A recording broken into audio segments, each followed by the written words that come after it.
बिस्मिल्लाहिर्रहमानिर्रहीम। आज का वाक़या है नमाज़ी और शैतान का वाक़या। एक शख्स अंधेरी रात में फ़जर की नमाज़ पढ़ने के लिए घर से निकला। अंधेरे की वजह से इसे ठोकर लग गई और वो मुंह के बल कीचड़ में गिर गया। कीचड़ से उठकर वो घर वापस आया और लिबास तब्दील करके दोबारा मस्जिद की तरफ चल दिया। अभी चंद कदम चला ही था कि दोबारा इसे ठोकर लगी और वो दोबारा कीचड़ में गिर गया। कीचड़ से उठकर दोबारा अपने घर गया, लिबास बदला और मस्जिद की तरफ दोबारा निकला। जैसे ही वो अपने घर से बाहर निकला तो इसके दरवाज़े पर इसे एक शख्स मिला जो अपने हाथ में रोशन चराग थामे हुए था।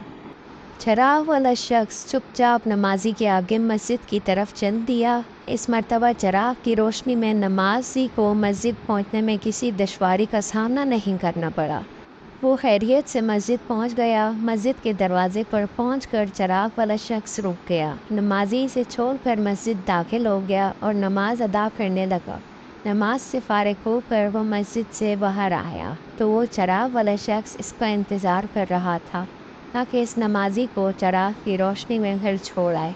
जब नमाजी घर पहुंच गया तो नमाजी ने अजनबी शख्स से पूछा, आप कौन हैं? अजनबी बोला, सच बताऊं तो मैं इबलीस हूँ। नमाजी की तो हैरत की इंतहा न रही। इस अजनबी की ये बात सुनकर नमाजी सोचने लगा, इबलीस शैतान कैसे मुझे मस्जिद तक छोड़ सकता है?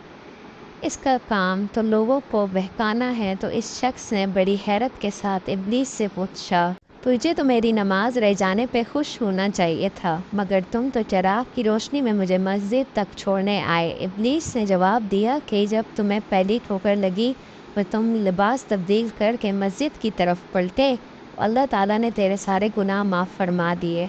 जब तुम्हें दूसरी ठोकर लगी तो अल्लाह ताला ने तुम्हारे पूरे ख़ानदान को बख्श दिया, जिस पर मुझे फ़िक्र हुई कि अगर अब तुम्हें ठोकर लगी तो अल्लाह ताला कहीं तुम्हारे इस अमल की बदौलत तुम्हारे सारे पाँव की मग़फ़िरत न फरमा दे। इसलिए मैं चिराग लेकर आया हूँ कि तुम बग़ैर घिरे मस्जिद तक पहुँच जाओ।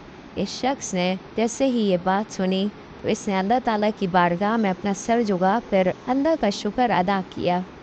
तो दोस्तों, ये है हमारे रब की शान, सुभान अल्लाह। तो आज की आपको स्टोरी कैसी लगी, छोटी सी, ज़रूर बताइएगा। फिर मिलते हैं जल्द। ख्याल रखिएगा। अल्लाह हाफ़िज़।